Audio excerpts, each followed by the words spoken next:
Hey guys, it's Marie Antoinette, Soul Specialist here for your Mental Health Monday. Hopefully you guys can hear me properly on this. I'm not in my usual location at home. I'm in lovely Byron Bay, up here doing some stuff. Did a gig recently up here and basically spending a bit of time doing some riding up here in the beautiful energies of Byron Bay. So I'm pretty relaxed up here. So tonight I'm going to be talking about your higher self and the benefits of that and connecting with your higher self and what that can do for your peace and harmony and all that kind of stuff. So first of all, what is a higher self? The higher self is actually the very wise part of us. It's often referred to as our soul, and it's probably can be accessed and can also be affiliated with the superconscious mind.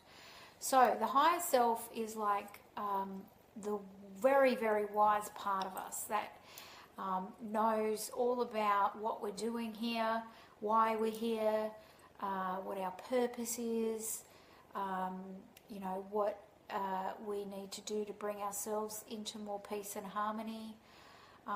And it's the higher aspect of ourself, and everybody has this. It's not that anybody doesn't have it. We all certainly have it, but it's the ability for us to connect with it that is the key. So how do we connect to this wise mind? How do we connect to our higher consciousness?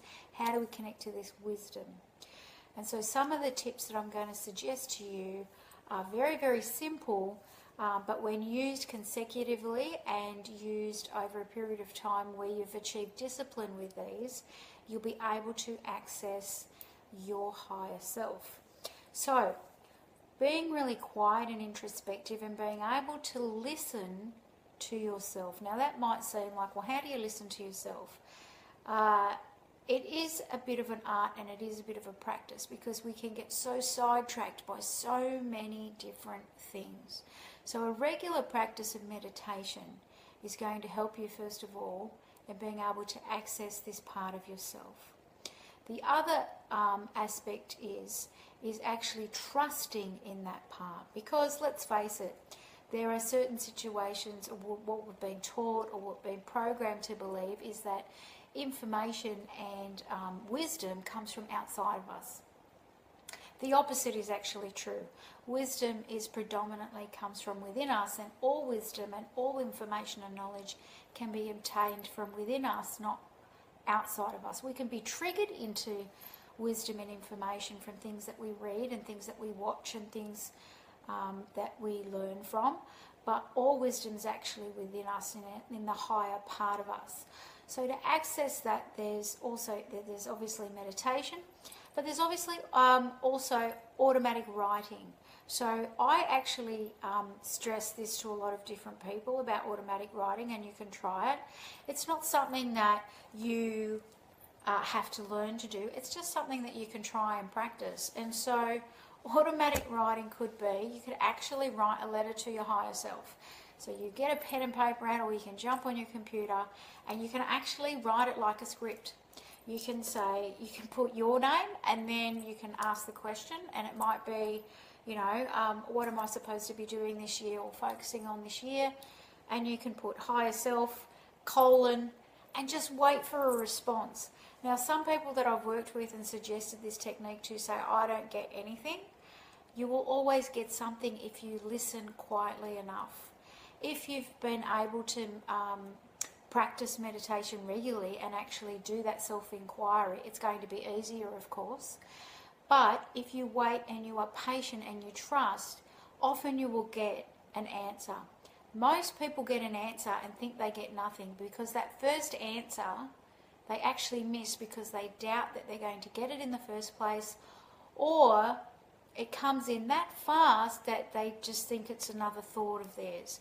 So it's the process of really slowing down our thinking and getting completely into the present moment to be able to listen to what that voice is saying.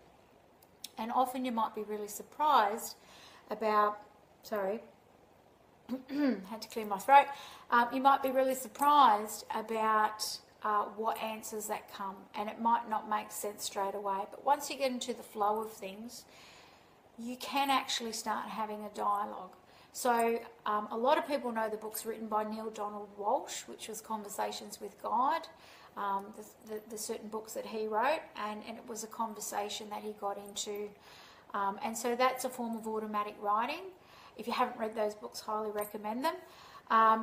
But it's a form of automatic writing where you can get into contact with that. So it's a higher part of ourselves that we can contact. So what is the benefits of accessing that? The benefits is that wise part of ourselves is the voice of, well, it's the voice of wisdom. It's the voice where it understands why we might be having a certain experience. It understands from the soul perspective. So the soul perspective might be to understand why you're experiencing adversity in your life at this time.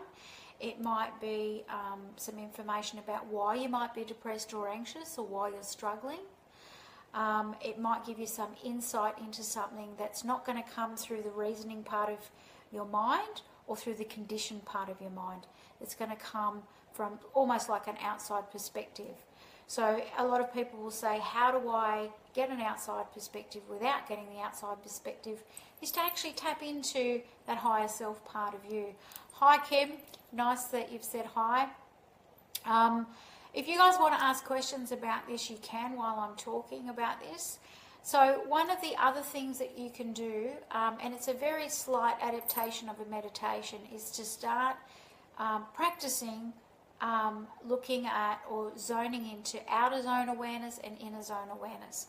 So it's a form of mindfulness. So what you can do is when you are meditating or having some quiet time, you start to listen to the outside voices that you can hear outside of your peripheral hearing or vision. So you're closing your eyes and you might hear things like birds singing, you might hear the wind through the trees, you might hear the local traffic, you might hear a car horn. You start attuning yourself to those outer sounds. Then you spend a bit of time and tuning out all of those sounds and actually start listening within. And it might sound a bit difficult at first, but it is doable, where you can actually start switching the frequency of your listening from your outer ears to your internal ears. And so when you start doing that, the things that you'll start to hear is your own breathing. You might even hear your own heartbeat. You might hear maybe your stomach rumbling, but you start having the zone of awareness going internally. And so when you start doing that, that also, accessing that and doing that regularly also helps you to start accessing and looking within and hearing within. And so when you actually start practicing that, it starts to become automatic. So let's say you are doing something and you're thinking of a decision that you might need to make. You might actually find yourself, if you've been practicing this technique, you might actually find yourself zoning out from that outer awareness of all the noise around you and being able to think a little bit more clearer and accessing that wise part of your mind that's going to give you a response of what it is that you need to do.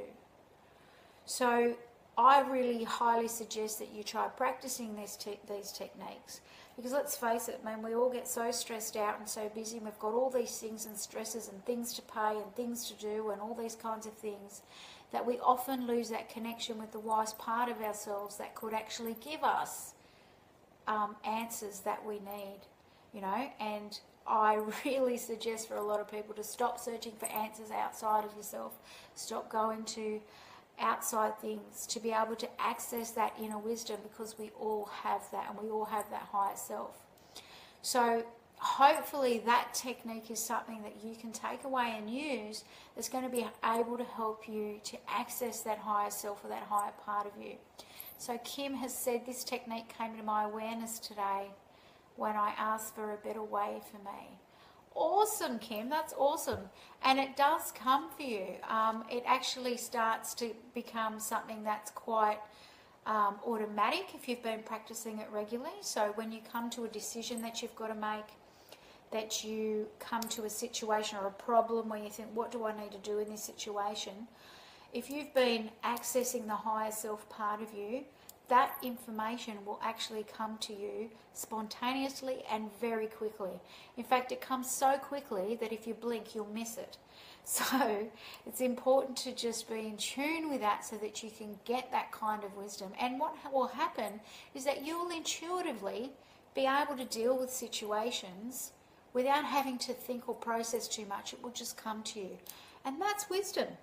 To be able to operate in a way where it's just a normal flow for you, to be able to flow through life and make those decisions with ease and do it in a way that becomes automatic for you. And so you're operating from the wise mind, you're operating from the wise part of you.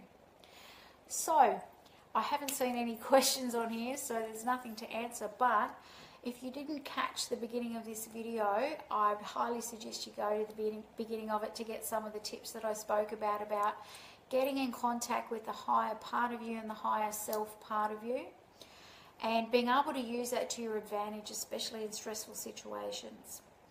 So if you found this video beneficial, please do share it so other people can pick up on the tips of it. And as always, happy Mental Health Monday.